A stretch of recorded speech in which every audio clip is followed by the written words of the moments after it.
Akbar, Allahu Akbar, walillahil hamd. Allahu Akbar, Allahu Akbar, Allahu Akbar. La ilaha illallah, Allahu Akbar, Allahu Akbar, walillahil hamd.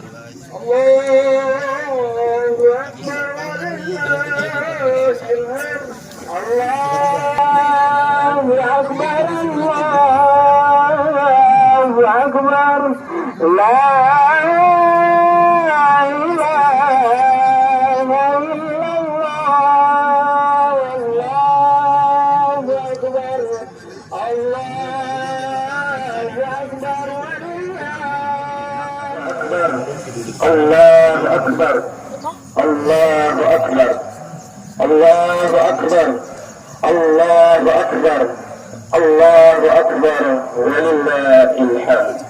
Alhamdulillah alladhi ja'ala hadha al-yawm, alhamdulillah alladhi ja'ala hadha al-'id min a'zam al-ayyam alladhi ahallana fihi at-ta'am wa harrama 'alayna fihi as-siyam. أشهد أن لا إله إلا الله وحده لا شريك له، له الملك وله الحمد يحيي ويميت وهو على كل شيء قدير. وأشهد أن سيدنا محمدا عبده ورسوله المبعوث رحمة للعالمين. فيا أيها الناس أوصيكم ونفسي بتقوى الله فقد فاز المتقون. وقال الله سبحانه وتعالى في آية القرآن الكريم: أعوذ بالله من الشيطان الرجيم، بسم الله الرحمن الرحيم. يا أيها الذين آمنوا اتقوا الله حق تقاته ولا تموتن إلا وأنتم مسلمون. الآية صدق الله العظيم وصدق رسوله النبي الكريم وبلغ الرسالة حتى الأمين، فإن شاء الله نحن على ذلك من الشاهدين والشاكرين، والحمد لله رب العالمين.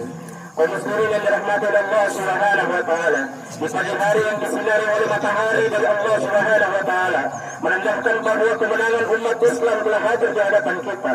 Satu Syawal merupakan hari kemenangan terbesar bagi seluruh umat Islam yang berada di penjuru dunia. Dari timur ke barat, selatan ke utara, hari ini menggemarkan kalimat takbir. Hari ini menggemarkan kalimat tahmid dan kalimat tahlil. Seraya mereka meriuhkan hari kemenangan mereka.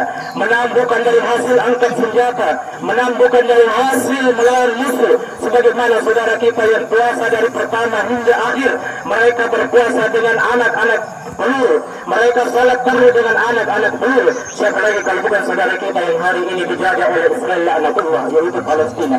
Namun kemenangan kita hari ini adalah kemenangan murni yang diperoleh daripada satu bulan perjuangan penuh tanpa ada lelah dan tanpa ada letih, dengan rasa lapar yang menghantui perut, rasa haus yang menggerogoti kerongkongan, melatih diri masih takwa mengharap ridha dari Allah Subhanahu wa taala dalam bulan puasa satu bulan penuh. Bulan puasa selain sebagai syahrul maghfirah, juga sebutkan sebagai syahrul madrasah, bulan yang mendidik kita sebagai perbekalan kehidupan nanti untuk melanjutkan 11 bulan kehidupan kita nanti yang akan datang. Maka siapapun yang tidak mendapatkan keberkahan di dalam bulan Ramadan, siapapun yang tidak memuliakan bulan Ramadan, siapapun tidak mengoptimalkan dirinya dalam bulan Ramadan, maka mereka terhilang dalam faqadun.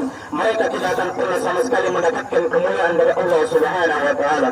Siapapun yang tidak mendapatkan kemuliaan dari Allah Subhanahu wa taala, maka mereka tergolong daripada orang-orang fasik atau orang-orang yang tidak pernah akan mendapatkan keberuntungan dari Allah Subhanahu wa taala. Kalau bulan Ramadan saja Allah sebut sebagai bulan pendidikan yang mendidik kita bagaimana bisa meningkatkan kualitas ibadah kita, sedangkan di bulan Ramadan ini mungkin harta kita masih sulit dikeluarkan untuk disedekahkan, ataupun mungkin di bulan Ramadan ini lisan kita masih sulit untuk membaca Al-Quran, ataupun di bulan puasa tadi mungkin kita sulit menggerakkan hati dan jasad kita berangkat ke masjid untuk melakukan ibadah. Sudah dipastikan di satu Syawal ini dan seterusnya kita akan jauh daripada Allah Subhanahu wa Ta'ala. Setelah bulan Ramadan saja sebagai bulan pendidikan belum mampu merubah diri kita, lalu bulan apa yang kita tunggu untuk merubah ego kita yang begitu besar dalam diri yang penuh dengan kesombongan. Kaum muslimin yang dirahmati Allah Subhanahu wa Ta'ala, sadarilah bahwa kehidupan ini sangat singkat. Rasa sakit, rasa penderitaan yang saat ini kita derita, yang saat ini kita alami, semua akan terhenti dengan suatu kepastian yang akan memutuskan segala kenikmatan yang hari ini kita rasakan, yaitu kematian. Siapapun di antara kita, jika Allah sudah berkehendak untuk bertemu dengan kita, maka tidak ada satupun yang bisa menolak pertemuan Allah Subhanahu wa Ta'ala. Walaupun ummatin ajal, setiap hari ini mereka ingin sekali kembali hidup untuk mengamalkan amalan yang ditinggalkan oleh orang-orang yang masih hidup. Orang-orang yang hidup marah mereka mengadakan amalan yang disesali oleh orang-orang yang telah wafat. Hadirin yang dirahmati Allah Subhanahu wa Ta'ala, jangan sampai jasad kita menjadi mayit baru kita menyesali amalan yang kita tinggalkan. Jangan sampai jasad kita menjadi mayit baru kita menyesali puasa yang kita lewatkan. Jangan sampai jasad kita sudah dikubur di alam kubur baru yang kita menyesali bahwa salat tarawih itu sangat penting. Jangan sampai jasad kita sudah dimakamkan baru kita menyadari bahwa selama ini banyak amalan-amalan yang Allah perintahkan lalu ditinggalkan. Hadirin yang dirahmati Allah Subhanahu wa Ta'ala, tidak semudah itu untuk meraih tiket surga, tidak semudah itu meraih tiket surga dari Allah Subhanahu wa Ta'ala. Ketika nanti kita dibangkitkan di alam kubur, Allah Subhanahu wa Ta'ala akan parkir kita semua di hadapannya di padang mahsyar. Sebelum kita ditimbang amal soleh dan amal kebaikan, ada 4 pertanyaan yang Allah Subhanahu wa Ta'ala pertanyakan kepada kita. Siapapun di antara kita yang hari ini ataupun yang mungkin tidak datang ke tempat ini tidak mampu menjawab pertanyaan yang 4 ini, sudah dipastikan mereka akan mendapatkan neraka Jahannam dari Allah Subhanahu wa Ta'ala. Apakah 4 pertanyaan itu? Tidak akan tergeser sedikit pun kaki kita ke kiri dan ke kanan, ke depan apapun ke belakang. Tidak akan bergerak sedikit pun tubuh kita sebelum 4 pertanyaan ini dapat kita jawab dan kita pertanggungjawabkan. Pertanyaan yang pertama kata Rasulullah SAW, La tazilu qadama 'abdin yawm al-qiyamah hatta yus'alu an 'arba'ah. Sebelum nanti orang-orang di yaumul qiyamah diparkir oleh Allah Subhanahu wa Ta'ala di hadapannya, tidak akan bergeser ini kaki. Allah tanya tentang 4 hal. Yang pertama adalah umurnya. Allah tanya an umrihi bima anfahu. Umurnya digunakan untuk apa saja. Jangan sampai angka usia Allah berikan tambahan dalam setiap tahunnya. Hari demi hari ini berganti menjadi pekan, pekan menjadi bulan, kemudian terganti menjadi tahun. Dalam tahun penambahan usia Allah kasih. Jangan sampai dalam setiap penambahan usia tapi tidak ada ketambahan ketakwaan kita kepada Allah Subhanahu wa Ta'ala. Sebab dikonfirmasi oleh Rasulullah SAW dalam sebuah hadis, khairukum man qul'a umruhu wa hasuna 'amaluhu. Sebaik-baik di antara kalian adalah orang yang memberikan usia panjang oleh Allah tetapi baik pula amal kebaikannya. Jangan sampai setiap tahun Allah tambahkan jatah hidup. Jangan sampai setiap tahun Allah tambahkan angka usia tetapi tidak ditemukan tambahnya angka ketakwaan kita kepada Allah Subhanahu wa Ta'ala. Mungkin angka usia singkat tapi mampu dioptimalkan daripada angka yang panjang tapi membuat kita sengsara nanti karena tidak bisa dioptimalkan untuk melakukan ketaatan kepada Allah Subhanahu wa Ta'ala. Yang kedua nanti akan ditanyakan oleh Allah Subhanahu wa Ta'ala adalah an syababihi fima adnahu.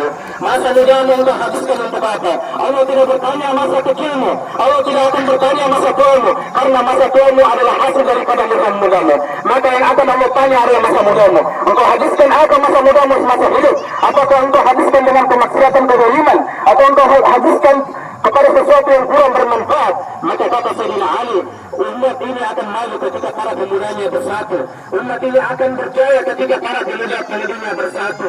Inna fi hadi syubbanil amral ummah wa fi aqdamiha hayataha. Sesungguhnya umat ini akan berkembang, akan jaya tergantung bagaimana depan daripada tangan para pemudanya. Yang dimaksud betulnya adalah semangat yang membara daripada pemuda-pemudinya. Yang dimaksud langkah kakinya adalah bagaimana mereka tidak pernah berhenti menyiarkan dakwah ini, sebagaimana melanjutkan tempat sepatut perjalanan dakwah daripada Rasulullah SAW. Kalau umatnya, para pemuda-pemudinya sudah terpecah belah, tidak mau bersatu, tidak mau rapatkan barisan, sudah dipastikan umat Islam yang diridhoi oleh Allah Subhanahu wa Ta'ala ini akan hancur di hadapan mereka, akan mati di hadapan mereka, bahkan akan diinjak-injak oleh kaum kafir. Hadirin rahmat Allah Subhanahu wa Ta'ala. Ini pertanyaan kedua yang akan ditanyakan oleh Allah tentang masa muda kita. Kalau tidak bisa dipertanggungjawabkan, maka sudah dipastikan tempat kembali kita bukanlah tempat kebaikan, tapi tempat sengsara. Pertanyaan ketiga yang ditanyakan oleh Allah Subhanahu wa Ta'ala adalah, Allah Subhanahu wa Ta'ala bertanya wa'an amal. Yang akan ditanya adalah ilmunya. Ilmu yang Allah Subhanahu wa Ta'ala berikan diamalkan untuk apa? Memang dengan ilmu kita akan dimuliakan oleh Allah Subhanahu wa taala. Dengan ilmu kita akan diangkat derajat oleh Allah Subhanahu wa taala. Yarfa'illahu alladziina aamanu minkum wa alladziina utul ilma darajat. Dengan bermodal ilmu, berbekal ilmu dalam diri kita, Allah akan mengangkat derajat kita, Allah akan memuliakan kita. Bahkan manusia di dunia ini pun akan memuliakan kita. Bahkan dengan ilmu pun kita membedakan diri kita dengan binatang. Karena dalam kitab disebutkan, laula al-ilmu lakana an-nasu kal bahaimi. Andaikan bukan karena ilmu yang dimiliki oleh manusia itu, maka manusia itu tidak akan bedanya dengan sama binatang. Binatang punya mata, manusia punya mata, punya telinga, manusia punya telinga, punya kaki, manusia punya kaki. Tapi hanya ada satu perbedaan antara manusia dengan binatang adalah akal. Dengan akal itulah kita beramal, dengan akal itulah kita berilmu. Maka dengan berilmu itulah kita akan berbeda dengan makhluknya. Tapi kalau di antara kita tidak mau berilmu, tidak mau belajar, tidak mau menuntut ilmu, maka tidak ada perbedaan dengan binatang yang hari ini tidak punya akal. Hadirin rahmat Allah Subhanahu wa taala. Allah akan bertanya tentang ilmu yang kita miliki. Apakah ilmu ini kita gunakan untuk mendakwah, mengajarkan orang agar orang melakukan ketaatan kepada Allah? Atau sebaliknya ilmu yang Allah berikan digunakan untuk diajak kepada orang agar orang melakukan penghambaan kepada kita? Sudah terjadi banyak orang-orang yang berilmu, orang-orang yang menganggap dirinya saleh, menjadikan ilmunya sebagai suatu sarana untuk melakukan orang-orang melakukan penghambaan kepadanya. Jangan sampai ini terjadi. Karena ilmu yang Allah titipkan fungsinya adalah bagaimana kita mengajar umat agar umat kembali melakukan ketaatan kepada Allah Subhanahu wa taala. Kemudian pertanyaan keempat yang akan ditanya Allah Subhanahu wa taala. Ini